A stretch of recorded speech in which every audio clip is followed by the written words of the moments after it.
Hi, I'm Tim Roble, and welcome to another episode of Adventure Athlete. Today I thought I would take you through the fabrication process with prototyping and product development. So what I wanted to do is I wanted to mount these mirrors that I got off eBay probably 2 years ago. Kind of mimic the H1 mirror, better look in my opinion than the military mirrors. But there was not a great way to mount these to the pillar. And come over to the other side and I'll show you what I was thinking and why. So normally I would have just picked up those holes on the mirror and then drilled and tapped the hinge and tied right into it. But being that this had this little wavy piece in it, stamping, it made it hard to do that. So I wanted to do a flat plate. So this was my second design attempt and what worked. Started this morning at 8:30, it's 12:30 now. And basically I traced this part with a stylus on the arc droid and came up with the first part, which was a failure. So the second part is this one, and we'll go talk about failures and what I did wrong. So with this, you have to drill a hole through the plate to get that first screw because it sits flat, and then the other two screws sit on the other side of the stamping. So I got that set up now, and then this will rosette weld into that hinge, and I've left that screw there to attach the ground clamp to, which worked out really well on the other side. And then the lower screw you have to trim a little bit off, but it still has about 3 threads showing. So plenty of engagement and really nice way to do it. Anyway, let's go into the shop and talk a little bit more about custom fabrication and actually just what it takes to do that. A lot of people think you can buy a part off the shelf, you know, oh, it's $16, I'll have my friend Tim do it for me and he'll be able to do it for $6. Prototyping and product development and fabrication just doesn't work that way because what you're getting is a custom part. So there's design, there's development, and then there's end product with it. Not to mention the material cost that you're buying for one-offs. So this was the first failure part this morning. I was doing the trace on the arc droid. It utilizes a stylus that plugs in where the torch goes, and you basically just do a node trace going around the part. So you don't have to go use the computer to develop the part or anything like that. You just basically have to use the pen. Now, if you are somebody that uses Fusion 360 and you're good and develop that, super easy to do and export it to run on the machine. But for myself, man, I'm always moving fast. I'm trying to get through something with the highest quality possible. And for me, that's using the stylus, and I use templates and stuff to trace the things out. And I'll draw stuff out on the metal. But you can see the parts. This is just this morning's parts that I cut out because I did another set while I had the machine running. But basically that plate, on that failure, there was no place to bolt the mirror to because I just followed those big holes. So that was kind of dumb, but I learned from it and learned quick. And, you know, you had 3 or 4 minutes in design on that part. You designed the right one. So this was the second one I cut out. And I used this as a template to put on top of the other one. And then I use a transfer punch. And this is, you find this as close to the hole as you can, and it picks up center for you. So you punch the first one, let everything settle down, put your hand on it, and then move it to the second one. Punch that one, let everything settle down, and move to the next one.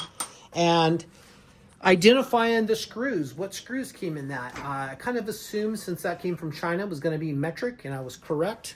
But there's several companies that sell these type of things, but it helps you identify what the screws were. And that one came up to be a 6mm by 100.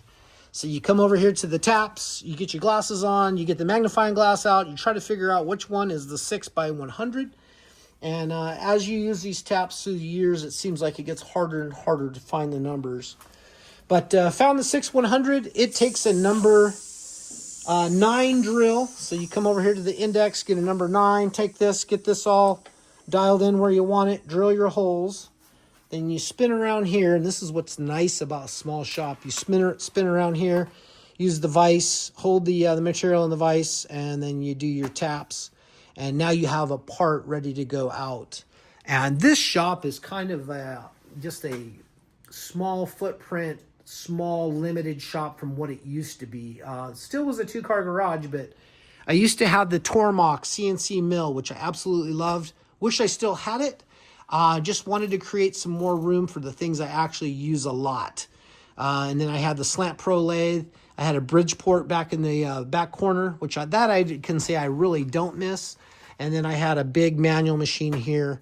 But you can see I've unloaded the Grizzly little mill out of the truck. This thing's been doing all the jobs that I needed to do, and it's been working out really well. Why I'm doing that, we'll talk about the next set of series of mistakes.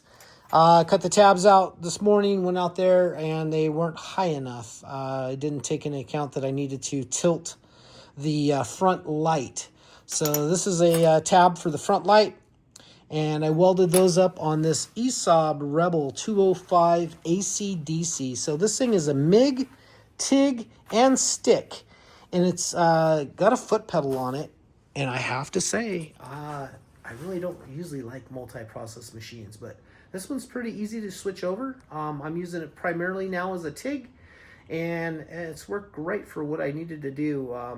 Biggest thing I'm finding with TIG is I got to wear glasses to actually see what I'm doing. But working through that and getting back into making some nice quality stuff on that. But built that bracket. I believe I got another one out here on the truck.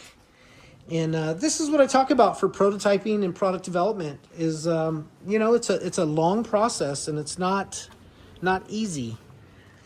But I wanted to make some mounts like this, and, you know, just talking about a mount like this, you know, you could probably buy something if you could find that on eBay or something for, that would be, you know, mass produced, $15, $20, $25 part, something like that.